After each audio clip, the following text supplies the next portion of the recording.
When I was a child, I spoke as a child. I understood as a child. I thought as a child. But when I became a man, I put away such childish things. For now I see through a glass darkly.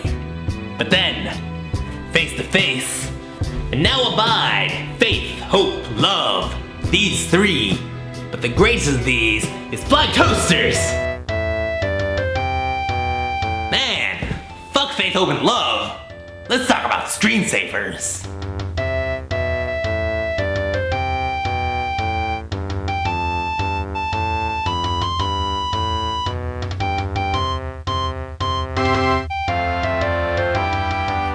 There are a lot of things I didn't realize were practically obsolete. For example, mouse pads. I don't see these anymore ever since lasers replaced those delicate mouse balls. Now there's audio of me saying delicate mouse balls. Have fun with that. What about those doohickeys at the end of old-fashioned car antennas? I'd often see tennis balls or the Orange 76 logo wobbling in the wind, turning an eyesore into an even worse eyesore. But the most noticeably unnoticed change is the disappearance of screensavers. What does your computer do when you leave it idle? That's right, it pretends you didn't pay the electric bill. It's a practical way of saving energy, but like anything practical, it's as boring as a benign beige bourgeois bouillon cube.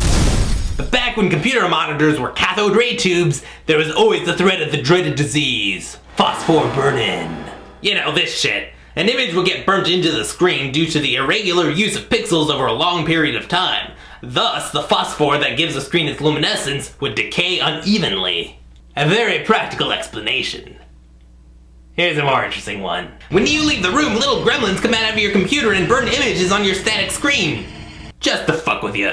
So in order to prevent screen burn-in or scare the gremlins away, computer companies began programming software called screensavers. The noted first was a program by John Socha in 1983 called Skirnsave. It must be Swedish. What was that like? We've obviously come a long way. However, it got the job done. But why be practical when you can be fun? Thus, we got a whole bunch of creative ways to save your screens throughout the decades. Our journey begins with Magic, a dynamic software made by Software Dynamics. It was a simple line design given away for free on the 1989 equivalent of the internet, or as we called it, the Information Superhighway. And users loved Magic. Such a thing might not seem impressive on the surface, but a screensaver program, particularly back in '89, involved complicated and risky coding. There you are, working on your electronic computing machine, while in the background, the screensaver program is constantly running, monitoring your monitor, eyeing your keyboard, and mousing your mouse like an owl on the prowl. When everything has been idle for the allotted amount of time, it strikes. Got a little caught up in the owl metaphor. But with screensaver software always running in the background, one little hiccup in coding would crash your entire system. So the programmers had to program a program that never crashed. And you know what? They did. I think they deserve a pizza for that. Meanwhile, the secret underground laboratory on the moon known as UC Berkeley, a nuclear physics grad student developed his own screensaver for the Mac, which would eventually be ported to Windows. And they call this sexy program After Dark. And it would be one of the fastest-selling sexy computer programs in sexy history. Yes, After Dark, the beloved screensaver program from a time when it was appropriate to use the phrase beloved screensaver program. According to an interview with programmer Jack Eastman, the After Dark refers to the fact that most of the modules consist of images on a black background. Black was the best option because it wouldn't burn out all the phosphor. And it looks cool. I can't get up as easily as I used to. Oh! Medic! There are hundreds of modules I could discuss. Yeah, but I won't. Here's the most buzzworthy. Aquatic Realm turns your computer screen into an aquarium, assuming your fish are swimming in tar or black ink. Marbles brings up this little pachinko game that you can't control, so it's like watching someone else play a game. So it's kind of like watching Twitch. Fractal Forest makes a forest of fractals. I suddenly have an urge to hunt pixelated deer. Lasers gives you a seizure. Stained glass gives you a super seizure. Rainstorm makes it rain, makes it rain, makes it rain. Mountains renders mountains, not unlike the Genesis sequence from Wrath of Khan. Cutting edge right here. And Can of Worms. Ew, worms. But the most popular of all these modules is the brave little flying toasters. We honor you, brave toasters of the 51st Flying Toaster Squadron, and your daring mission to save our screens. Now you at home can show your patriotism by singing along to the toaster anthem via the Flying Toasters Pro module. Use the slider to darken the toast. That's the freedom our forefathers fought for. When most people think of screensavers, this is usually the module that comes to mind. The story goes that Jack Eastman stayed up late thinking of new art for After Dark 2.0 well into the night. After dark, you might say. In a haze of exhaustion and delirium, he went to the kitchen and stared at the toaster. In his head, it sprung wings and flew away. An icon was born in that whim of imagination. Or Jack was just subliminally thinking of the album cover for Jefferson Airplane's 30 Seconds Over Winterland, which features toasters with wings. On a side note, Jefferson Airplane tried unsuccessfully to sue Berkeley Systems for infringement, but failed because no one owns the copyright on flying toasters except for Mother Nature. And probably Berkeley Systems at this point. In the 90s, we loved disgusting, twisted humor. Totally. Enter After Dark, Totally Twisted. The modules were a bit more edgy with things like Bungee Roulette, Moe and Boris, Shot Clocks, and the classic Flying Toilets. Perfect for letting the world know you crave lots of attention.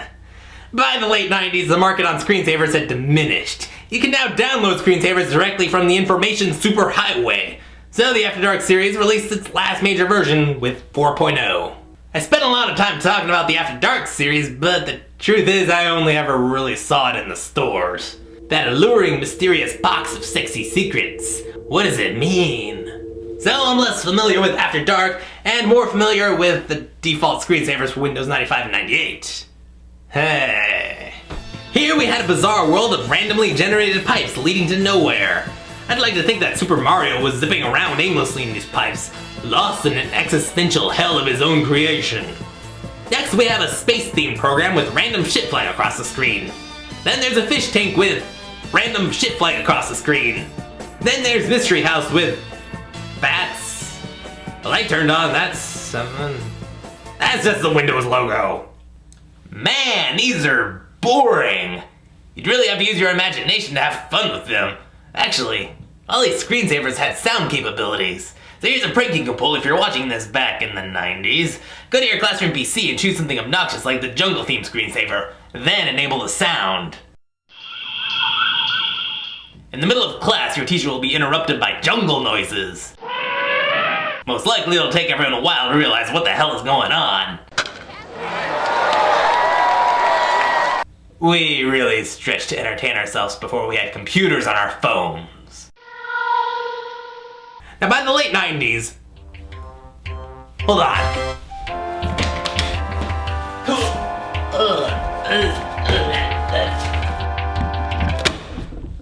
By the late 90s, we had switched over to high-res screens, so screensavers were merely decorative. Working school computers would show a logo to create a sense of uniformity, while our home computers would bobble around with images of cartoon characters. 3D text and marquee allowed you to display a message to whoever came across your machine. If you had wingdings enabled, you could go wild. Whee! And of course, mystifying Beziers were a throwback to the classic magic that started it all.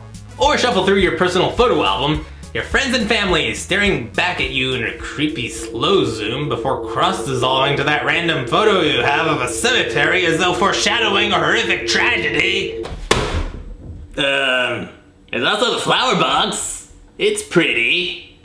But for me, the height of this art form, and yes, I'm pretentious enough to call screensavers an art form, is the maze from Windows 95. We begin at the familiar Windows Start button and wander through a brick labyrinth in search of the dreaded Minotaur. There he is! And he's happy to see us. There's not much to look at aside from the occasional rat and these mysterious pictures on the wall. What is that? And every now and again you'd hit this polygon that would turn your world upside down. But despite the minimalism, the maze is mesmerizing because each run is randomly generated, so you never know what you'll run into. Actually, you do. It's a rat, a polygon, and a weird picture. What is that thing? You could also customize the maze to turn the walls and floors into trippy fractal-looking designs. But considering how much RAM it took to process that, your computer would most likely melt. OpenGL? The hell was that, a clue? I must discover what this means.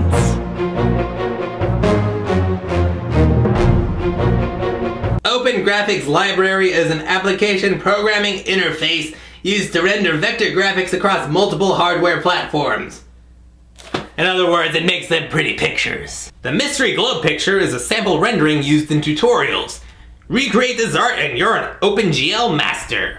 The maze was created using OpenGL to display the capabilities of the program as opposed to its competitor, DirectX. Wow, that history lesson was underwhelming. But it did satiate my curiosity about the mystery of the maze here. A mystery I've been wondering about for years, honestly. As humans, we know very little about the things we are presented with, particularly when we are children and everything is new. We are affected by every bit of data our brains download, so it's important for your internal operating system to be mindful of everything you absorb. It's easy for the obvious things like music and video, but the background programs might just be overlooked. Things in your periphery. Things like screensavers get forgotten, but remain in the mental memory bank, where you look at them with hazy recognition like looking at a dark mirror. That's a very practical retrospective on screensavers. Here's a more interesting one.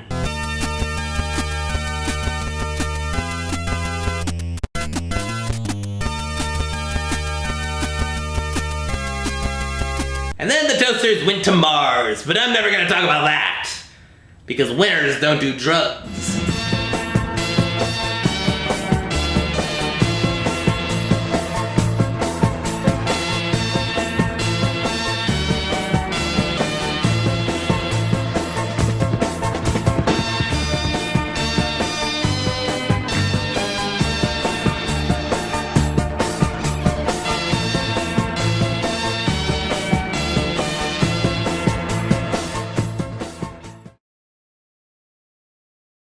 Well, you make us feel better.